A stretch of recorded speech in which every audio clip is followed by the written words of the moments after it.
महोदय, हम सभी ने सुना है कि आप फोन्स यूज नहीं करते।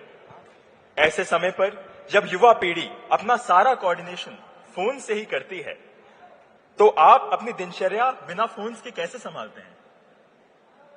आप फोन का यूज नहीं करते हैं? हाँ, ये पता नहीं आपको ये कहाँ से सूचनाएं मिली है, लेकिन ये बात सही है कि मैं इंटरनेट का प्रयोग नहीं करता, फोन का भी प्रयोग नहीं करता, सिवाय कोई पारिवारिक बातें हो या कोई बहुत पर्सनल बातें हो। लेकिन थोड़ा बहुत तो करना पड़ता ही है।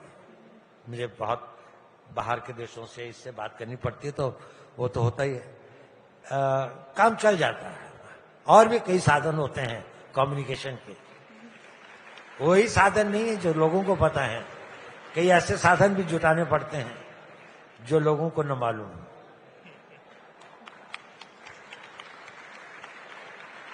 Thank you sir. सर, कहा जाता है कि battles are rarely fought on fields alone. आजकल के ग्लोबल एनवायरनमेंट में हम भारतीय अपना इमेज और अपनी मैसेज पूरी दुनिया तक कैसे पहुंचा सकते हैं, और इसमें देश का युवा हम कैसे योगदान दे सकते हैं?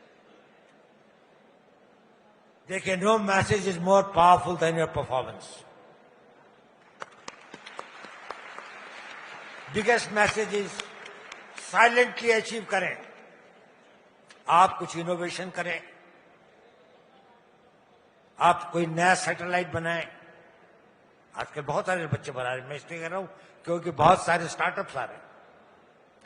आपको अपना मैसेज पहुंचाना है तो कुछ करके पहुंचाना होगा, प्रोपेगेंडा से मैसेज नहीं जाता। आप कुछ करेंगे और आपके अंदर में अगर पेशेंस है, धैर्य है, धैर्य भी वीरता का एक बहुत बड़ा गुण है।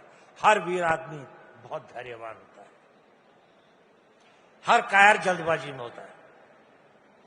धैर्यवान जो है वो अगर फैसला करता है तो उस पर टिकता है। आप एक लगन से कोई चीज लीजिए जिससे भारत का नाम ऊंचा हो, उस काम को करने की कोशिश कीजिए।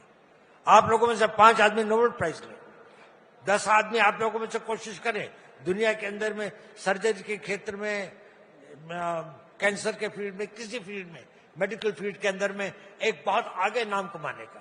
कोई बहुत बड़े इंजीनियर बने, कोई नई खोज करे,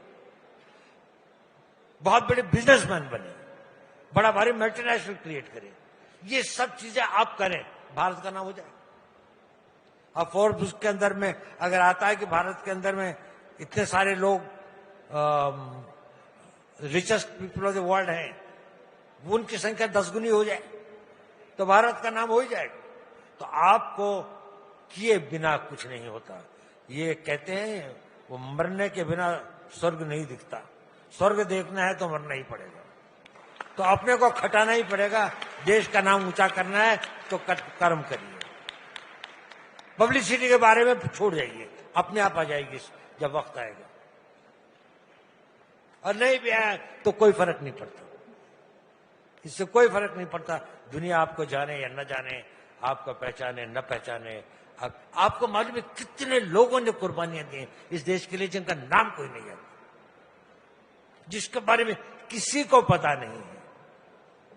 देखिए, 11वीं शताब्दी से लेके कोई एक दिन ऐसा नहीं था जहां कोई न कोई अपनी कुर्बानी नहीं दे रहा था। भूल गए लोग। गांव की छोटी कहानियां थी, कस्बों की कहानियां थी, लोगों की कहानियां थी।